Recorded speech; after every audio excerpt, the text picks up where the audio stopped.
दोस्तों स्वागत है आपका मेरे channel Nitesh Tiwari e learning पर। तो यार आज हम बात करने वाले हैं कॉमन एनुअल एग्जाम जो आपके स्कूल में हो चुका है 2022-23 का 11वीं क्लास का। तो आइए इस पेपर को सॉल्व करते हैं और देखते हैं आपके कितने मार्क्स आपने गेन कर लिए हैं। तो यार पैटर्न तुमको ऑलरेडी पता था, 3 घंटे का पेपर था, 80 मार्क्स का पेपर था भाई, जिसमें से पहले से लेकर 12 तक के एक बहु प्रश्न आपके प्रश्न थे जिसमें 1 नंबर मिलने वाले थे, 13 से 18 2 नंबर के थे, 19 से 23 4 नंबर का और आपका 24 से 26 आपके गद्यांश और कार्टून था, 27 से 30 आपके 6 नंबर के क्वेश्चन थे और 170 वर्डों में लिखना था। यही पैटर्न था भाई और आपने देख लिया ऑलरेडी। अब बात करते हैं पहले प्रश्न की। भाई पहला प्रश्न कौन सा है? तो देखो यार, भारत में क्वेश्चन ये पूछा जाए, भारत में प्रत्यक्ष लोकतंत्र का उदाहरण क्या है? देखो प्रत्यक्ष लोकतंत्र का जो उदाहरण है भारत में वो ग्राम सभा है। इसका आंसर हो जाएगा ग्राम सभा। दूसरा आपका है कि ग्राम सभा के सदस्यों का कार्यकाल कितना होता है? यार ग्राम सभा के कार्यकाल जो सदस्य होते हैं उनका कार्यकाल लगभग आप 5 साल जैसे लोकसभा का होता है, सेम वही है।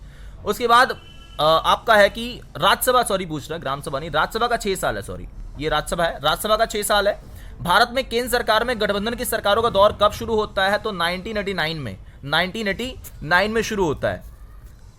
संविधान निम्नलिखित में से कौन सा न्यायपालिका कार्य नहीं है? तो भाई न्यायपालिका का इनमें से काम जो नहीं है वो संविधान की व्याख्या, सलाहकारी भूमिका, नीति का निर्माण और मौलिक अधिकारों की रक्षा। भाई नीति का निर्माण नहीं होगा क्योंकि संसद नीति का निर्माण करती है, हमारा संसद जो है वो कानून बनाता है, तो ये गलत हो जाएगा। अब 5वां जो है वो बहुविकल्पी प्रश्न आने वाले, मतलब आपको मतलब अभिकथन और कारण है, मतलब अभिकथन कारण में कौन सा सही कौन सा गलत करके आपको पता ही होगा पैटर्न, ठीक है। तो पहला क्वेश्चन 5वां बन जाता है कि भाई भारतीय संविधान में केवल धर्म और राज्य के बीच संबंध विच्छेद पर बल नहीं देता है। बिल्कुल सही, ये भी सही है। भारतीय धर्मनिरपेक्षता पश्चिमी धर्मनिरपेक्षता बुनियादी रूप से भिन्न है। दोनों सही है, दोनों सही है, लेकिन मुझे लगता है अभिकथन और कारण की व्याख्या नहीं कर रहा है, तो आप दोनों सही हैं वैसे, ठीक है, दोनों इसके पॉइंट जो हैं वो सही हैं, ठीक है। अगला है कि पिछली 2 शताब्दियों के दौरान राष्ट्र एक ऐसे सम्मोहक राजनीतिक सिद्धांत के रूप में उभरा है जिसने इतिहास रचने में योगदान दिया है। मौजूदा राष्ट्रों के भीतर मतलब अंदर, एक प्रकार से अंदर का मतलब भीतर होता है, राष्ट्रवादी संघर्ष आम बात है। तो दोनों ये भी सही है, दोनों कथन अभिकथन कारण आप पहले पे लगा सकते थे, आई थिंक उसका परफेक्ट आंसर वही होता, ठीक है। 7वें में हम लोग बात करते हैं हानि सिद्धांत किसका? यार तुमने पढ़ा था ना, हानि सिद्धांत तो जेएस मिल का था। किसका था? जेएस मिल का, यही लगाया है, चलो बढ़िया। तो यार 8वां क्वेश्चन है कि यार इनमें से हमें मिलान करना है, कौन सा सही है कौन सा गलत है। तो भाई जो सही है ना, अब देखते हैं क्या है। समान अधिकार क्या हो सकता है? भाई हर व्यक्ति को वोट देने का अधिकार समान है। भाई अवसर की समानता मतलब निःशुल्क शिक्षा दे दो, और सकारात्मक कार्रवाई मतलब जो वरिष्ठ नागरिक है थोड़ा बहुत उनको प्रोत्साहन दे दो। तो ये देख लो जिसमें सही हो यही वाला आंसर आपका रहेगा, मतलब ए का रहेगा सेकंड, ठीक है। अवसर की समानता का रहेगा आपका थर्ड, एंड उसका सी का रहेगा आपका ए। तो देख लो जो आंसर आपका रहेगा। मौलिक अधिकारों का वर्णन आपका जो है वो किसमें किया गया है? तो भाई मौलिक अधिकारों का जो वर्णन है वो आपका 12 से लेकर 35 है। अगर बहुत सारे लोग, ये स्कूल के टीचर ने आपको बी पढ़ाया, भाई गलत पढ़ाया यार, तुमको 12 से 35 लगा के आना था, यही राइट आंसर है। संविधान के किस अनुच्छेद में संवैधानिक संशोधन की प्रक्रिया का उल्लेख किया गया? भाई 368 यार, 368 में किया गया मेरे भाई। अच्छा थोड़ा सा फंबलिंग है यहाँ, आगे पीछे पेपर थोड़ा हो गया है भाई। 9वां प्रश्न ये है कि राष्ट्रवाद के संबंध में कौन सा कथन सत्य है? तो राष्ट्रवाद के संबंध में जो कथन सत्य होगा वह देख लेते हैं। कई राष्ट्रों की अपनी कोई भाषा नहीं होती, हाँ बिल्कुल हो सकता है। राष्ट्र बहुत हद तक एक काल्पनिक समुदाय है, बिल्कुल। तो राष्ट्र के साझे विश्वास, सम्मान, इतिहास और भू क्षेत्र व साझी राजनीतिक पहचान जैसे तत्वों से नहीं निर्मित होता, और भू क्षेत्र में विभिन्न धर्म और भाषाओं के लोग साथ साथ रहते हैं। देखो यार ये 4 पॉइंट्स हैं, अब आपको देख लेना इसमें से गलत कौन सा। तो मुझे ये थर्ड वाला गलत लग रहा है। अब देख लेते हैं थर्ड किस में नहीं है। तो बी में थर्ड नहीं है, ठीक है, इसका राइट आंसर है बी। थोड़ा क्वेश्चन पेपर आगे पीछे हो गया, कोई नहीं, पीडीएफ में। तो ये आपका 10वां प्रश्न है यार, 10वें वाले में कि कौन निम्नलिखित में से कौन सा नागरिकता खोने का साधन है? तो भाई लंबे समय, दीर्घ निवास, अगर आप कहीं चले जाते हैं लंबे समय के लिए तो आप अपनी नागरिकता, अपने देश की नागरिकता खो सकते हैं। 12वां 42वां संशोधन द्वारा संविधान की प्रस्तावना में पथ निरपेक्षता कब जोड़ा गया? तो भाई 1976 हो जाएगा। आपने अगर 1976 लगाया बिल्कुल सही आंसर है। भारत में स्वतंत्र भारत में सभी धर्मों को राज्य द्वारा समान संरक्षण, यह कथन किसका है? तो मुझे लगता है पंडित जवाहरलाल नेहरू जी का कथन है, ठीक है। 13वां प्रश्न है कि राष्ट्रवाद के विभिन्न आयाम कौन से हैं? देखिए राष्ट्रवाद के जो विभिन्न आयाम है वो आपको कंफ्यूज नहीं होना था। यहाँ इतिहास, भू क्षेत्र, साझा राजनीतिक विश्वास, साझी राजनीतिक पहचान, यही सब आपको लिखना था और यही इसके राइट आंसर। और भाषा, यही राइट आंसर इसका था और कुछ भी नहीं है, उस चैप्टर में कुछ था भी नहीं इसके अलावा। थोड़ी सी पीडीएफ आगे पीछे, कोई नहीं, आगे देते हैं हम। पीडीएफ थोड़ी सी यार आगे पीछे हो गई है, थोड़ा सा दिक्कत ही आ रही है। तो संविधान में संशोधन की आवश्यकता क्यों पड़ती है? भाई सिंपल है, कोई भी चीज़, मान लीजिए कोई इंसान बीमार पड़ गया, तो क्या अगर मान लो हाथ पैर टूट गया तो यार कि उसको फ्रैक्चर हो गया है तो उसको क्या ऑपरेशन की जरूरत नहीं पड़ेगी? बिल्कुल पड़ेगी। वैसे ही अगर देश में अगर कोई समस्या आती है और समय समय के साथ हमें लगता है अब ये कानून पुराना हो चुका है, भाई लायक नहीं है, तो उस कानून को हटा देना ही बेहतर ऑप्शन होगा। इसीलिए देश में संशोधन करना या संविधान में संशोधन करना बहुत जरूरी होता है। और भारतीय संविधान में 368 जो अनुच्छेद है उसी के अनुसार संशोधन होता है। संशोधन की प्रक्रिया 3 प्रकार से चलती है: सामान्य बहुमत, विशेष बहुमत प्लस 15 राज्यों की सहमति, 3 प्रकार से चलती है। अभी तक देश में लगभग 100 से ऊपर आपके संवैधानिक संशोधन किए जा चुके हैं। अगला प्रश्न है, भारत के प्रधानमंत्री की नियुक्ति की प्रक्रिया क्या है? देखो बहुत सिंपल नियुक्ति की प्रक्रिया है, जिसमें आपका बहुमत दल का जो नेता होता है, जो पार्टी देश में जीतती है, उसका नेता प्रधानमंत्री होता है और प्रधानमंत्री और उसके मंत्रिमंडल को राष्ट्रपति जो है वो शपथ दिलाता है और प्रधानमंत्री प्रत्यक्ष रूप से चुना जाता है। प्रधानमंत्री जैसे वर्तमान में नरेंद्र मोदी जी हैं, तो वो अपने बहुमत दल के नेता हैं और उनको राष्ट्रपति ने चुना है, निमंत्रण दिया और उन्होंने अपनी सरकार बना ली, बहुमत जो है स्थापित कर दिया। तो इस प्रकार से सरकार प्रधानमंत्री की बन जाया करती है। अगला प्रश्न है, समानता के कोई 2 विशेषताएं लिखिए। देखिए समानता का मतलब होता है भाई किसी भी जाति, किसी भी धर्म, किसी भी वर्ग के आधार पर कोई भेदभाव नहीं होगा, सभी धर्मों को समान माना जाएगा। और समानता का जो वर्णन है वो भारतीय संविधान में 14 से लेकर 18 में वर्णन किया गया अनुच्छेद में। 2 काफ़ी थे, काफ़ी नंबर आपको इसमें मिल जाते। भारतीय चुनाव प्रणाली की कोई 2 दोष बताइए। भाई बहुत दोष है, 2 तो छोड़ो यार। भारतीय चुनाव प्रणाली जो है उसमें अधिकतर जो मत है वो खराब हो जाते हैं। पहला पॉइंट था, अधिकतर मत जो है वो खराब हो जाते हैं, मतलब इनवैलिड हो जाते हैं भाई। क्यों? क्योंकि हम लोग ना सबसे आगे वाली जीत प्रणाली को चूज करते हैं, first past the post system. और इसमें अक्सर क्या होता है, बहुत कम वोट पाने वाला आदमी भी आगे बढ़ जाता है। हमारे चुनाव प्रणाली में धांधली बहुत होती है, पैसा वैसा बहुत तगड़े लेवल पर यूज होता है, तो ये गलत चीज़ है हमारे भारतीय चुनाव प्रणाली में। धार्मिक स्वतंत्रता व धर्मनिरपेक्षता कोई अंतर बताइए। देखिए धार्मिक स्वतंत्रता जो आपका है, इसमें आप स्वतंत्र हैं किसी भी धर्म को मानने के लिए, किसी धर्म को अपनाने के लिए। और भारतीय संविधान में धार्मिक स्वतंत्रता का एक मौलिक प्रावधान है, आप मौलिक रूप से अपने धर्म को मान सकते हैं, बढ़ावा दे सकते हैं, शिक्षा का प्रसार कर सकते हैं अपने धर्म का। तो अनुच्छेद आपका 25 से लेकर 28 में उसका वर्णन भी किया गया है। लेकिन जो धर्मनिरपेक्षता है वो बेसिकली बात करता है कि भाई हर धर्म जो है वो आपका समान है, या कहीं ना कहीं किसी धर्म के धर्म कोई भेदभाव नहीं होगा। तो ये सिस्टम अलग है और ये अलग है। धर्मनिरपेक्षता का दूसरा पॉइंट आप लिख सकते थे कि 42वें संशोधन के माध्यम से 1976 में इसको जोड़ा गया, तो 2 अंतर काफी रहेंगे। ठीक है, अगला है कि यार नागरिकों के लिए 4 राजनीतिक अधिकारों का वर्णन करिए। भाई 4 क्या 8-10 बता दो यार। एक नागरिक को भाई वोट देने का अधिकार होता है, चुनाव लड़ने का अधिकार होता है, प्रत्याशी बनने का अधिकार होता है, संगठन बनाने का अधिकार होता है, भाषण अभिव्यक्ति का अधिकार होता है। तो ये सारे राजनीतिक अधिकारी तो हुए। भाई मुक्त बाजार के पक्ष में और विपक्ष में 2 तर्क दीजिए। भाई मुक्त बाजार जो है एक प्रकार से वो कहता है जिसमें जितनी योग्यता होगी, जिसमें जितनी क्षमता होगी, अपना विकास कर लोगे, ये सकारात्मक है, अच्छा है। ठीक है, ये कहता है खुला बाजार, खुला व्यापार। और ये कहता है एक व्यक्ति को केंद्र में रखो। भाई बहुत अच्छा, सही बात है। लेकिन नकारात्मक ये, क्या हमारे हाथों की उंगलियां 5 समान है? नहीं है ना भाई। तो देश में हर व्यक्ति का विकास तो नहीं हो पाएगा इससे, पहली बात तो ये। दूसरा, ये केवल कैपिटलिज्म को बढ़ावा देता है, मतलब पूंजीपतियों को, अमीर लोगों को बढ़ावा देता है, गरीबों का क्या? तो ये इसके नकारात्मक पक्ष भी हैं। अगला प्रश्न है यार, भारतीय संघवाद की कोई 4 विशेषताएं बताइए। देखिए भारतीय जो संघवाद है वो बेसिकली बात करता है, तो भाई बेसिकली जो भारतीय संघवाद है वो बात करता है यार कि उसकी क्या विशेषता है। तो संविधान की सर्वोच्चता होती है, मतलब कोई भी शक्ति संविधान से ऊपर नहीं है, सभी संविधान के दायरे में रहकर काम करेंगे। दूसरा, शक्तियों का विभाजन होगा, देश में केंद्र और राज्य सरकार 2 सरकारें होंगी। इसमें 3 सूचियां बांटी जाएंगी, संघ सूची, राज्य सूची, समवर्ती सूची। स्वतंत्र न्यायपालिका होगी जो अपने हिसाब से काम करेगी, सरकार का उसमें कोई दखल नहीं होगा। संशोधन की प्रणाली होगी, आप बदलाव कर सकेंगे। और 2 स्तर की सरकारें जैसे केंद्र सरकार और राज्य सरकार, तो ये इसकी विशेषता रहने वाली है। उसके अलावा भाई क्वेश्चन आपसे पूछा जा सकता है कि हमें राजनीतिक सिद्धांत का अध्ययन क्यों करना चाहिए। भाई ये तो बहुत ज़रूरी है।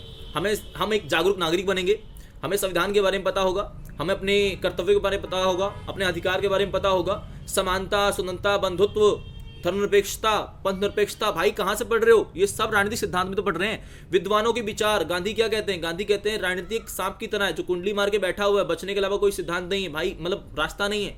तो भाई ये कैसे पता चला? ये राजनीतिक सिद्धांत पढ़ के तो पता चला। तो ये इसकी विशेषताएं आप लिख सकते थे।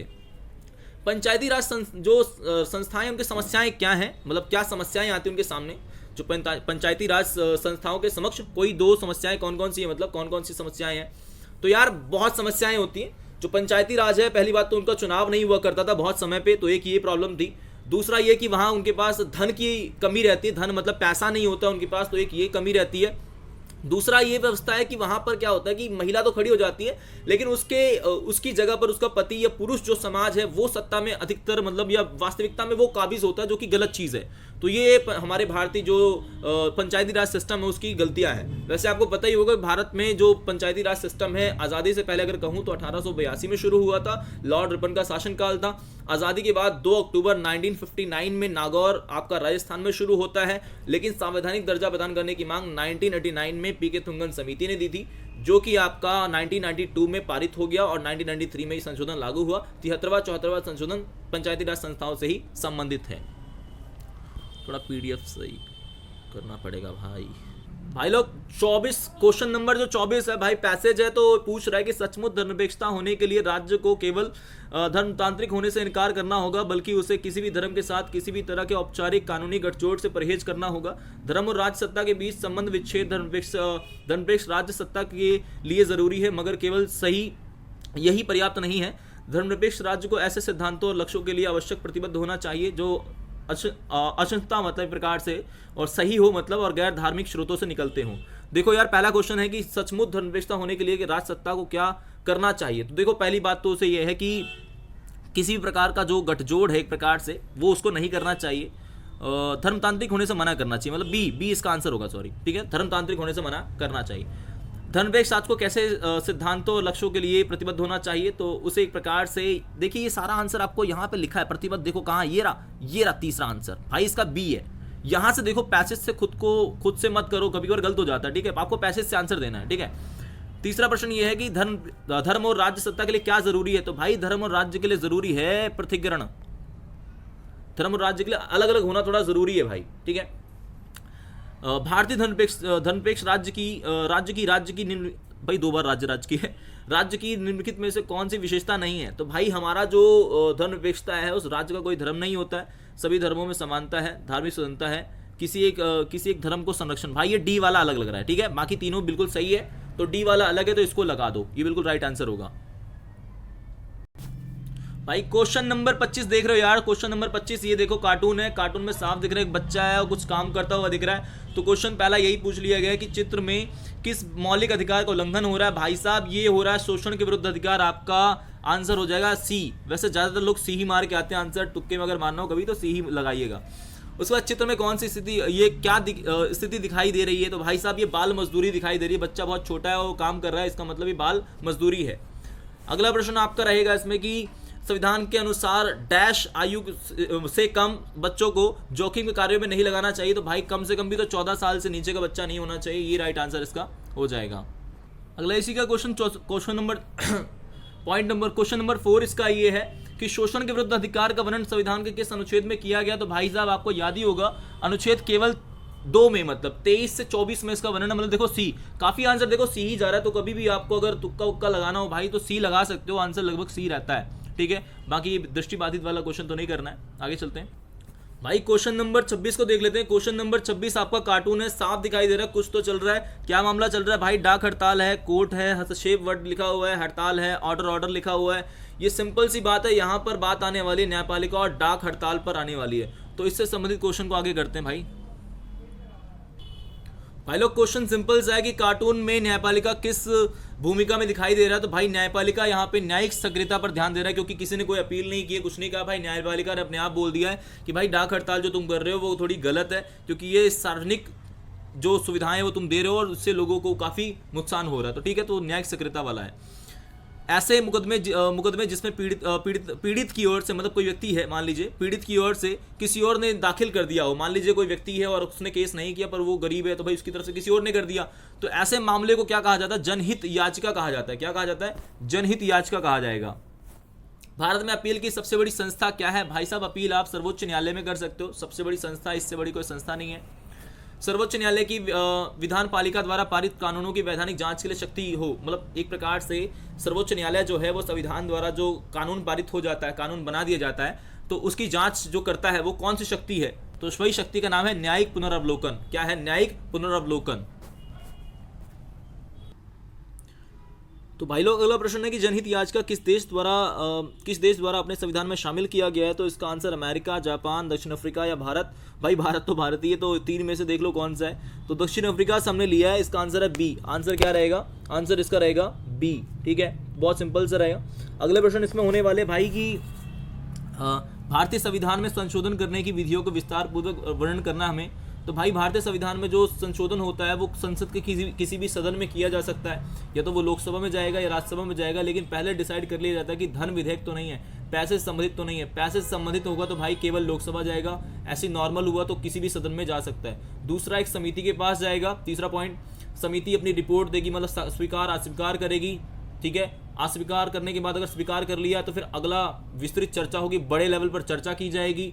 उसके बाद आपको बताना है दूसरे सदन में सेम प्रोसेस। दोबारा बताता हूँ, पहला भी कोई चीज़ अगर आएगा तो पहला प्रोसेस उसको विधेयक बोलेंगे। दूसरा, वो समिति के पास जाएगा। तीसरा, समिति स्वीकार अस्वीकार करेगी। चौथा, उस पर विस्तृत एक प्रकार से लेवल पर कैसे विस्तृत चर्चा हो सकती है। उसके बाद दूसरे सदन में वो चला जाएगा, सेम प्रक्रिया होगी। राष्ट्रपति साइन कर देगा तो कानून आपका निर्माण हो जाएगा। लेकिन अगर मान लो दोनों सदन, लोकसभा राज्यसभा दोनों किसी बात को लेकर सहमत नहीं है, तो भाई वहां पे जॉइंट सेशन बुला लेंगे। जॉइंट सेशन का मतलब होता है संयुक्त अधिवेशन, बीच में बुला के दोनों से बातचीत करके मामले को सुलझाने का प्रयास किया जाएगा। इसी के अपोजिट में भाई समानता, समाजवाद या धर्मनिरपेक्षता पे अगर आप लंबे स्तर पे एक अच्छे लेवल पे लिख सकते हैं नोट। तो समानता क्या है, किस भारतीय संविधान में 14 से 18 में इसका वर्णन है। समानता किसी भी धर्म के आधार पर, जाति के वर्ग के आधार पर कोई भेदभाव नहीं करना। धर्मनिरपेक्षता आपका राज्य का कोई धर्म नहीं होगा। भारत ने इसको 42वें संशोधन के माध्यम से 1976 में इसको अपनाया। राज्य का कोई, ठीक है, राज्य का कोई धर्म नहीं होगा। 42वें संशोधन के माध्यम से 1978 में इसको, 76 में इसको, तो राज्य का कोई धर्म नहीं होगा। 1976 में इसको अपना लिया गया। तो ये चीज़ आपको बता देनी है। उसके बाद समाजवाद क्या भाई? समाजवाद जो है ये एक सोशलिस्ट एक विचारधारा है जो कि आपकी आज भी एग्जिस्ट करती है। भारत तो समाजवाद और पूंजीवाद दोनों का मिश्रित उदाहरण है, तो ये आपको याद रखने की जरूरत है। इसी के साथ अगला प्रश्न आपका है कि भाई शरणार्थियों की क्या बात है। तो आपको यहाँ बताना था शरणार्थियों बारे में कि भाई शरणार्थियों की समस्याएं बहुत सारी होती हैं। देखो, बहुत शॉर्ट नैप में बता रहा हूँ, तो ऐसा नहीं कि आंसर मुझे आता नहीं, बस भाई टाइम इतना नहीं है और अभी क्लास भी लेने जानी है, तो थोड़ा सा इसको कब देख लेना, बस ध्यान देना। तो शरणार्थियों की समस्याएं क्या है भाई? शरणार्थियों की समस्याएं जो मेनली हैं वो भाई किसी भी देश के नागरिक नहीं होते हैं, तो आइडेंटिटी नहीं होती, पहचान नहीं होती है, और पहचान ना होने के कारण उनको नागरिक सुविधाएं नहीं मिल पाती हैं। जैसे समानता, स्वतंत्रता, जो भी हमको नागरिक सुविधाएं हैं उनको नहीं मिल पा रही यार। तो ये उनकी समस्याएं होती हैं और विश्व स्तर पर ये सारी समस्याएं उनको देखनी पड़ रही हैं। चाहे सीरिया का उदाहरण लेते 2013 से किस प्रकार से वो लोग जाते हैं, आज भी किसी देश के नागरिक नहीं है। रोहिंग्या जो कि म्यांमार से आए थे, आज भी किसी देश के नागरिक नहीं है। उन्हें बहुत सारी समस्याओं का सामना करना पड़ता है। अच्छा, वैश्विक नागरिकता किस प्रकार से हेल्प कर रही भाई? बहुत अच्छे तरीके से कर रही है, क्योंकि कम से कम ह्यूमन राइट्स जो आपका United Nation human rights commission है वो उनको एक आइडेंटिटी दे रहा है भाई प्रकार से। और एक और आपका UNHCR, United Nation human right, आपका United Nation High Commission for Refugees, United Nation High Commission for Refugee, UNHCR। तो ये भी एक संस्था है, ये दोनों ही काम कर रहे हैं, मतलब ठीक है, अच्छे लेवल पे। तो ये चीज़ आपको बता देनी थोड़ा सा इसमें। अगर आपने अगला वाला प्रश्न करा होगा तो देख लेते हैं क्या है भाई। अमूमन देश के अंदर एक क्षेत्र में दूसरे क्षेत्र में लोग आकर रहने का आमतौर पर स्थानीय लोग विरोध करते हैं, लेकिन अप्रवासी लोग स्थानीय अर्थव्यवस्था में क्या योगदान दे सकते हैं? देखिए, बहुत सिंपल सी बात है कि बाहर से जब कोई आता है तो आपको धक्का लगता है, गुस्सा आता है, भाई कहाँ से आ गया, हमारा अधिकार है, हमारा चीज़ें हैं, ये इस पर संसाधनों पर कब्जा कर लेगा या हमारे संसाधन बढ़ जाएंगे। अक्सर ऐसा होता है, बच्चा भी यही करता है भाई। कोई बाहर से कोई बच्चा आता है तो बच्चा भी उसके साथ लड़ना शुरू कर देता है, उसको लगता है कि यार मेरा खाना खा जाएगा, जो भी चीज़ें। तो यहाँ पर एक तरीके से लोगों का व्यवहार थोड़ा बेकार तो होता है, लेकिन भाई देश की अर्थव्यवस्था में उसको फायदा होगा। अगर बाहर से कोई कंपनी आ रही है, कोई चीज़ आ रही है, तो भाई वो पैसा इन्वेस्ट करेगी, उसको देश के विकास में, देश के वेलफेयर में उसका यूज हो सकता है। इस प्रकार से थोड़ा बना के क्वेश्चन लिखना था, कोई एग्जैक्ट आंसर ऐसा नहीं कि भाई रटा रटा है, तुमको लिखना था, समझ के अपने हिसाब से इसका आंसर लिख देना था तुमको थोड़ा। तो भाई लोग अगला प्रश्न है कि अभिव्यक्ति की स्वतंत्रता क्या अर्थ है और आपकी राय में इस स्वतंत्रता पर सचमुच प्रतिबंध होने चाहिए? मेरे अनुसार इसमें कोई प्रतिबंध नहीं होना चाहिए, कोई रोक नहीं होना चाहिए भाई। जैसे ही ये प्रकार से अगर है तो इसमें बस एक चीज़ ये है कि अगर वो गलत चीज़ कह रहा है जिससे समाज के किसी व्यक्ति को ज़्यादा हानि हो रही तो वो प्रतिबंध लगा सकते हैं, लेकिन काफ़ी हद तक नहीं होना चाहिए। ठीक है, अब ये है क्या भाई? ये जॉन स्टुअर्ट मिल ने अपनी पुस्तक ऑन लिबर्टी उसमें अपने तर्क दिए थे और व्यक्ति का अधिकार की बात रखी, जिसमें 4 उन्होंने तर्क रखे थे। कि कोई भी विचार पूरी तरीके से गलत नहीं होता, उसमें कुछ भी सच्चाई का कुछ ना कुछ अंश होता है। सत्य स्वयं से उत्पन्न नहीं होता है बल्कि विरोधी विचारों के टकराव से होता है। तीसरा पॉइंट लिखना था, जब किसी विचार के समक्ष एक विरोधी विचार आता है तभी उसमें विचार की विश्वसनीयता सिद्ध होती है। चौथा आप इसमें लिख सकते थे कि आज जो सत्य है हमेशा सत्य नहीं रहता है, और कई बार जो विचार आज स्वीकार्य है कल आने वाले समय में मूल्यवान हो सकता है। मतलब आज आपको स्वीकार नहीं है, आज आपको लगता है बेकार चीज़ है, लेकिन आने वाले समय में बदल सकती है। भाई सिंपल सी बात है यार, कोई भी चीज़ स्थायी नहीं है, तो आपको ये बात समझनी पड़ेगी यहाँ पे, ठीक है। और अभिव्यक्ति की सुंदर सिंपल सा है कि यार यहाँ पे कम से कम रोक होनी चाहिए, बहुत कम से कम प्रतिबंध होना चाहिए, ये चीज़ आपको लिख देनी थी। जहाँ पे व्यक्ति अपनी बातों को रख सकता है, अपनी बातों को अभिव्यक्त कर सकता है, तो इसमें कम से कम आपको रोक होनी चाहिए थी। 4 पॉइंट अगर वही जॉन स्टुअर्ट मिल वाले लिख दिए होंगे तो भाई पूरे मार्क्स मिल जाने वाले हैं। नकारात्मक स्वतंत्रता और सकारात्मक स्वतंत्रता की अगर बात करता हूँ भाई, बहुत सिंपल है। जो नकारात्मक स्वतंत्रता बोलता है किसी प्रकार का कोई प्रतिबंध नहीं होना चाहिए, कोई रोक होना ही नहीं चाहिए। ये बोलता है भाई रोक बेकारी है, मतलब तो इस बात को तर्क कौन मतलब पक्ष रख रहा है, तो जॉन स्टुअर्ट मिल भी है। और एफ.ए. हयाक जो जैसे लोग जो है, जो विद्वान है, वो कहते हैं भाई नकारात्मक स्वतंत्रता बहुत बढ़िया, जिसमें व्यक्ति जो मर्जी करे, कोई प्रतिबंध नहीं होना चाहिए। सकारात्मक स्वतंत्रता कहता है भाई नियम, कायदे और कानून होने चाहिए और इसी के माध्यम से व्यवस्था चलाई जा सकती है, मनुष्य अपना जीवन का विकास कर सकता है। यदि राज्य सार्वजनिक कल्याण चाहता है, लक्ष्य प्राप्त करना चाहता है, तो भाई प्रतिबंध होने जरूरी है। और मानव समाज में भाई कुछ प्रतिबंधों के साथ ही रहा जा सकता है। ये जो सकारात्मक स्वतंत्रता है उसके भी कुछ समर्थक है, जिसमें टी.एच. ग्रीन है, प्रोफेसर इसियाक बर्लिन जैसे लोग हैं। तो आपको ये आंसर अगर आपने लिखा होगा तो फुल मार्क्स आपको मिल जाएंगे। लोकसभा कार्यपालिका को राज्यसभा की तुलना में क्यों कारगर ढंग से नियंत्रण में रख सकती है? भाई सिंपल है, क्योंकि लोकसभा जो है वो एक प्रकार से हम कह सकते हैं, क्योंकि लोकसभा में प्रत्यक्ष रूप से जनता चुन के भेजती है और राज्यसभा में अप्रत्यक्ष रूप से, थोड़ा सा ये फर्क रह जाता है। लोकसभा के जो मेंबर्स हैं उनको जनता सीधे तौर पे चुनती है, इसलिए उनका जो पावर है वो राज्यसभा के मुकाबले थोड़ा सा छोटा है। इससे पहले आपको थोड़ा थोड़ा बताना था इनके बारे में। लोकसभा क्या है भाई, लोकसभा इनका कार्यकाल 5 होता है, राज्यसभा का 6 होता है, ठीक है। थोड़ा थोड़ा मतलब डेफिनेशन देते रहना ताकि क्वेश्चन को आप मिनिमाइज कर सकते थे। तो लोकसभा आपका जो है वो किस प्रकार से कार्यपालिका पे कर सकती है, उस पर बाद में आना था। आपको पहले बताना लोकसभा आपका 5 साल होता है, राज्यसभा 6 साल होता है, लोकसभा प्रत्यक्ष है, राज्यसभा अप्रत्यक्ष है, ठीक है।